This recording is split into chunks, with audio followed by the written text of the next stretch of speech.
SBI ने इसको लेकर एक रिपोर्ट जारी करी और ये कहा है, चिंता मत करिए, पूरे डोनाल्ड ट्रंप के कार्यकाल में 2025 से लेकर 2029 तक 4 साल में इंडियन रुपी मैक्सिमम 8 से 10% के आसपास ही गिरेगा। उससे ज्यादा इंडियन रुपी डेप्रिशिएट नहीं होगा। अब यहां पे आप कहोगे 8 से 10%, अगर 10% के आसपास भी गिर गया तो इंडियन रुपी तो 90 को भी क्रॉस कर जाएगा, 91 92 के आसपास आ जाएगा पर डॉलर। तो हाँ, बिल्कुल ये बात सही है। और एसबीआई ने अपनी रिपोर्ट में ये नहीं कहा डर के कि देखिए इंडियन रुपी बहुत गिर जाएगा। इनका ये कहना है कि चिंता मत करिए, रुपी बहुत ज्यादा नहीं गिरेगा, सिर्फ 8 से 10% के आसपास की गिरावट होगी इंडियन रुपी में। तो 90 क्रॉस तो ऑलमोस्ट हो ही जाएगा जब तक डोनाल्ड ट्रंप की प्रेसिडेंसी खत्म होगी। अब यहां पे आप कहोगे ये तो बहुत खराब बात है, हम तो धीरे धीरे 100 की तरफ बढ़ रहे हैं यहाँ पर। वेल, यहाँ पे आपको समझना होगा, अगर हम बाकी यूएस प्रेसिडेंट से कंपेयर करें ना, तो डोनाल्ड ट्रंप के कार्यकाल में रुपी कम गिरा है। ये मैं आपको डेटा से समझाता हूँ ना। यहाँ पे आप देख पाओगे ये वो एसबीआई रिपोर्ट का डेटा है और इधर ये जो बॉक्स है ना, ये बहुत ही इंपॉर्टेंट है।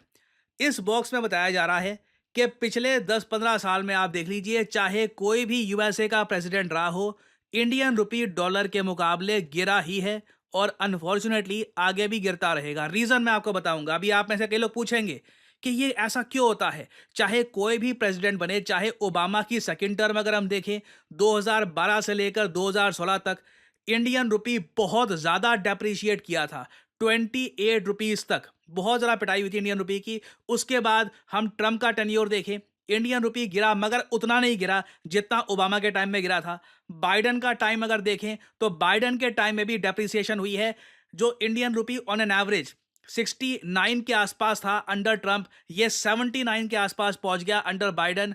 मगर तब भी ट्रंप के मुकाबले कब गिरावट हुई है इंडियन रुपी की। अब यहाँ पे आप कहोगे चलो ठीक है, मान लिया ट्रंप उतने बुरे नहीं थे इंडिया के लिए इन टर्म्स ऑफ करेंसी जितने ओबामा बाइडन थे, मगर फिर भी इंडियन रुपी हर बार गिरता क्यों है? ऐसा क्यों नहीं हो सकता कि इस बार ट्रंप की प्रेसिडेंसी में इंडियन रुपी इंप्रूव करेगा डॉलर के मुकाबले, हम वापस $1.50 इंडियन रुपी को लेकर आएंगे?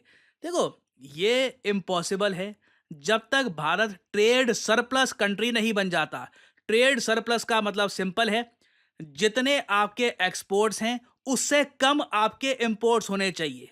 बाहर से कम खरीदो, खुद अपने देश से ज्यादा एक्सपोर्ट करो, सिंपल असूल है।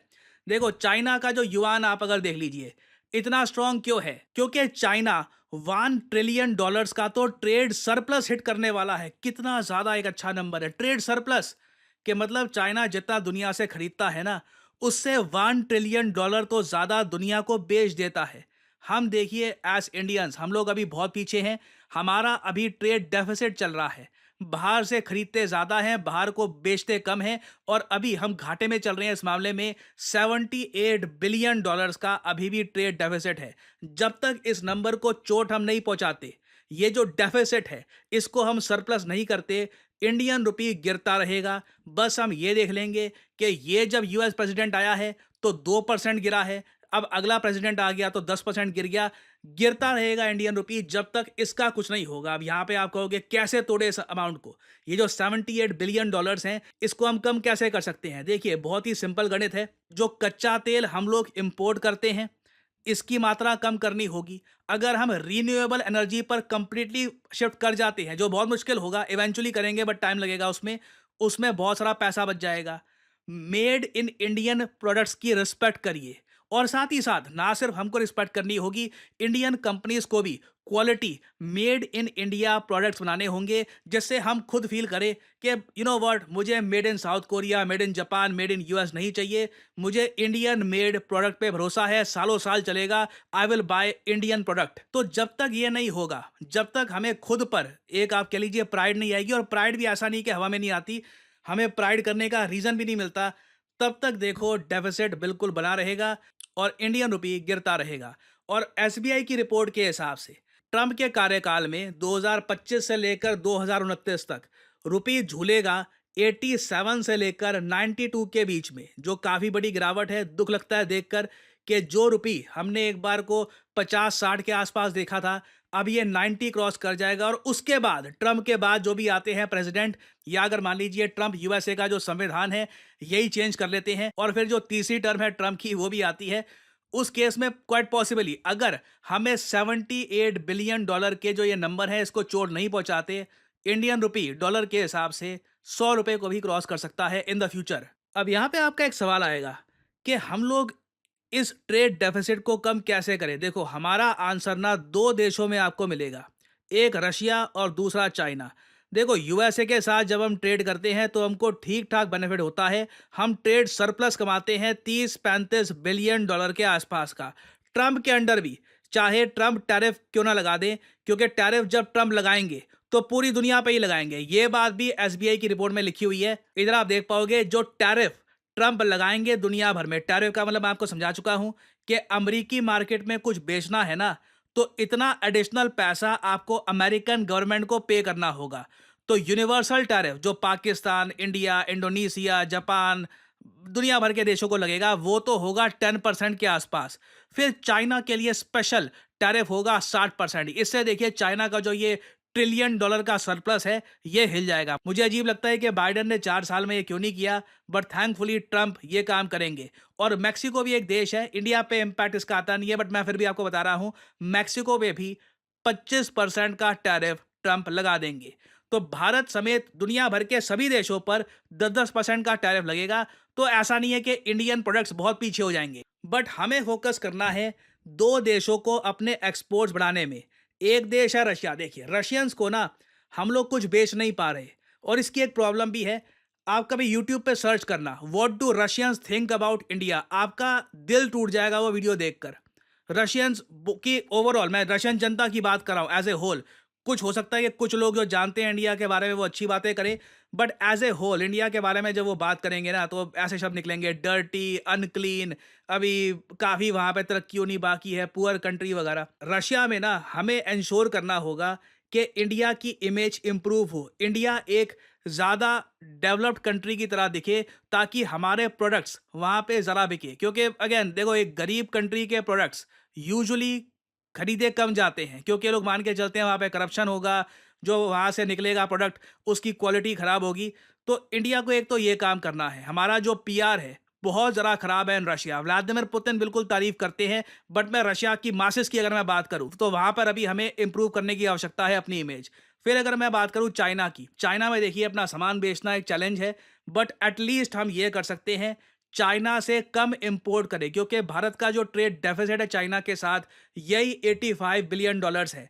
अगर हम रशिया चाइना के साथ, मैं आपको बता रहा हूँ, वैसे ये होगा नहीं मुझे पता है, बट मैं आपको एक सिंपल एक यहाँ पे रास्ता बता रहा हूँ कि 78 बिलियन डॉलर का जो ये आंकड़ा है ना, ये कैसे तोड़ सकते हैं हम।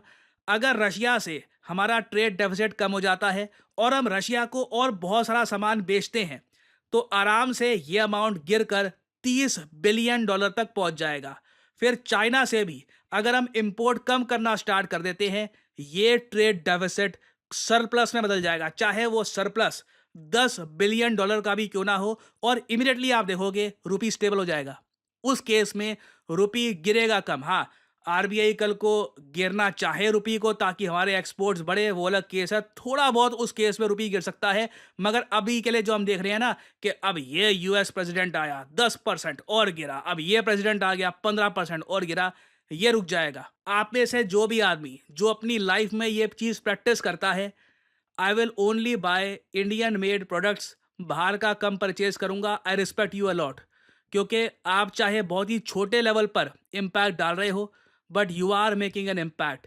ब्रॉडर स्केल पर अगर हम और इम्पैक्ट डालते हैं, और आप में से कुछ लोग, अगर आप लोग मेरे लिसनर्स हैं, फ्यूचर में आप इतने काबिल बनते हैं अगर कि इंडियन प्रोडक्ट्स को आप मार्केट करके बाकी जो देश है, फॉरेन कंट्रीज हैं, यूरोप है, यूएस है, जापान है, वहाँ पे एक्सपोर्ट कर पाते हो अगर, और विदेशी मुद्रा कमा पाते हो भारत के लिए, तो मैं आपको बता दूं देश के लिए आप बहुत बड़ी सर्विस कर रहे होंगे। उससे भी हमारा ट्रेड डेफिसिट कम होगा। तो अनफॉर्चुनेटली अभी के लिए इंडियन रुपी गिरने वाला है, बट फ्यूचर के लिए मैं उम्मीद कर सकता हूं कि एक बार एक ऐसा टाइम आएगा कि अब डेप्रिसिएशन रुक जाएगी और इंडियन रुपी एक लेवल पे आकर कई दशकों के लिए स्टेबलाइज हो जाएगा।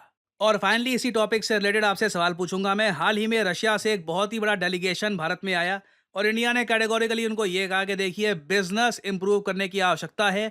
एक रशियन बिजनेस सेंटर आपको इनॉग्रेट करना पड़ेगा इंडिया में, और रशिया ने ऐसा किया भी है। रशिया ने हाल ही में एक बिजनेस सेंटर इनॉग्रेट किया है भारत में, जिससे बिजनेस टाइज रशिया इंडिया के बीच में इंप्रूव हो। सिर्फ ऐसा ना हो कि हम रशिया से कच्चा तेल परचेज किए जा रहे हैं, रशियंस को भी made in India products purchase करने चाहिए। तो बताइए किस शहर में जो ये रशियन बिजनेस सेंटर है ओपन किया गया है। ये हैं यहाँ पे आपकी ऑप्शंस, न्यू दिल्ली, मुंबई, गोवा या फिर चेन्नई। कमेंट सेक्शन में करिए उत्तर। जो लोग देंगे